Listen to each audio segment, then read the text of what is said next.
Hi guys! For today's video is mag-unbox tayo ng mga parcel na binili ko. So, it's nesting time. So, i-unbox natin sila isa-isa. So, let's go! Okay. So, first, dito tayo sa pinakamaliit. Ayan. Dito ka na. Ito is earrings. Ayan. So, kasi meron akong baby girl. So, ito ay earrings. Ayan. Di ko alam kung nagpo-focus siya. Pero, earring siya, 2mm. So, pinakamaliit ko. Wait lang, baka mawala. Next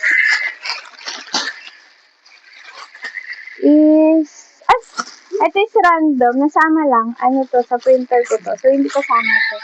Hindi ko lang na-unboxing dati. Siguro yan kaya nasama.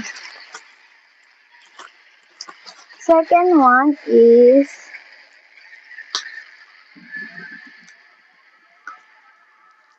ayun lang, wala tayong pambukas.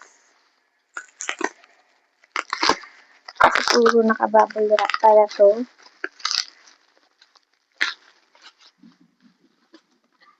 Ito yung sa Tiny Bag. So, inuna ko na to habang nagka-stock. Kasi sobrang laging sold out to. Si Put natural oil. So, nung nakita kong meron siyang stock, sinarkout ko na kahit na wala siyang kasabay kasi nagkakaubos lang talaga.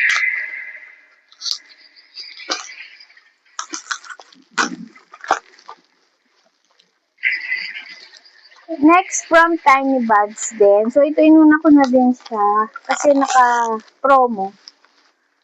Yung ano nila, yung natawag dito. Yung Lagundi nila, yung Lagundi capsule. Ayan. So, 100 pieces na to. 100 pieces na. Nasa 300 plus lang. So, naka-sale siya kasi yung 300 plus is nasa 60 pieces lang. Kaya inuna ko na din siyang bilhin. Next, ito. Ito siguro akin. Ito is yung jumbo cotton bags. Tapos, sanitary or yung Sanitex ko. Kasi CS mama ko. So, kailangan ko. Next is ito yung pansalo ng gatas. Kasi parang hindi tumutulo. So, hopefully sana mayroon akong gatas. Tapos, ito yung mga nursing bra. Ayan. Kasi balak ko nga magpa-breastfeed. Ayun. Ba't parang kulang yung nursing bra? Parang isa lang. Parang dalawa yung binili ko. Isa lang yung dumating. Tapos, check ko na lang. Kasi ito yung dahil na CS ako, yung maternity binder. Ayoko kasing kulay din na ginamit ko before. Sobrang, parang hindi naman nakakatulong. Sinaban ako sa nursing bra. Feeling ko dalawa yun eh. Ba't isa lang dumating? Tapos, ito naman,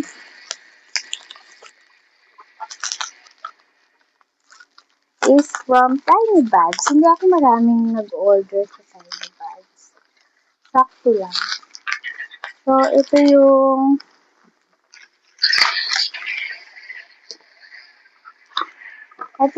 ko yun. So, para malesen. Kung sakali mang magpa-breastfeed ako, malesen yung sakit. Tapos, cotton buds. And, aftershot. Na ano pa yung mga aftershot. So, ito lang. So, kung naghanap kayo ng mga wipes, hindi ako nagaganon. Bulak lang.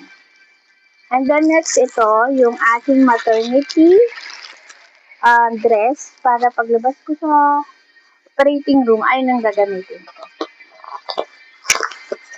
Then, next, this one.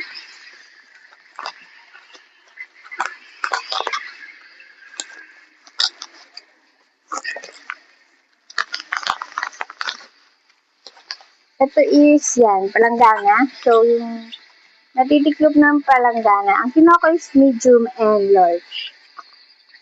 So, magagamit ko sa hospital para hindi bulky yung palangganang dadalhin namin. Tapos, may free siyang card holder. Ayan. So, foldable to, guys. Ayan. Diba? Para hindi bulky. So, napo-fold natin. Magagamit ko to sa hospital. Ayan. Next is, ito. Ayan. Ay, meron pa pala. Next, ito. Last na pouch. Ngayon ako naglalaro sa likod.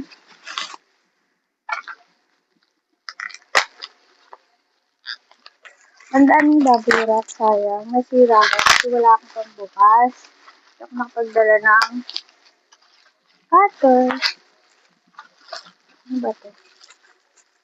Ay, ito yung ano. Ito yung panglinis ng... Ang tawag dito? Panglinis ng bote. Akala ko may lalagyan. Wala pala.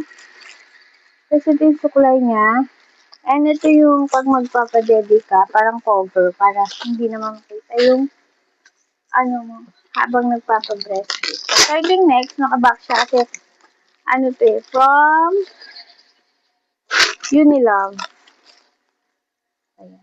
Yun lang. Paano natin bubuksan?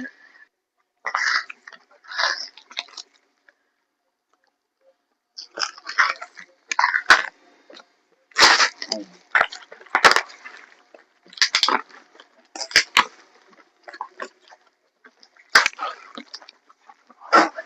Tinira ko ng kahon.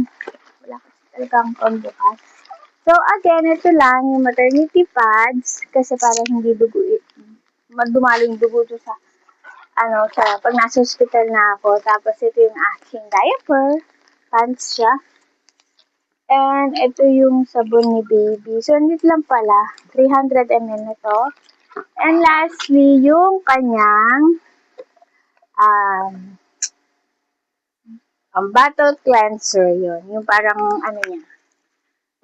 Panghugas ng mga bote. So, yun lang naman yung na-purchase ko. I think, kompleto na. Pero ito siguro, magpapalit ako. Yung may lalagyan na mismo, nabudol ako dito.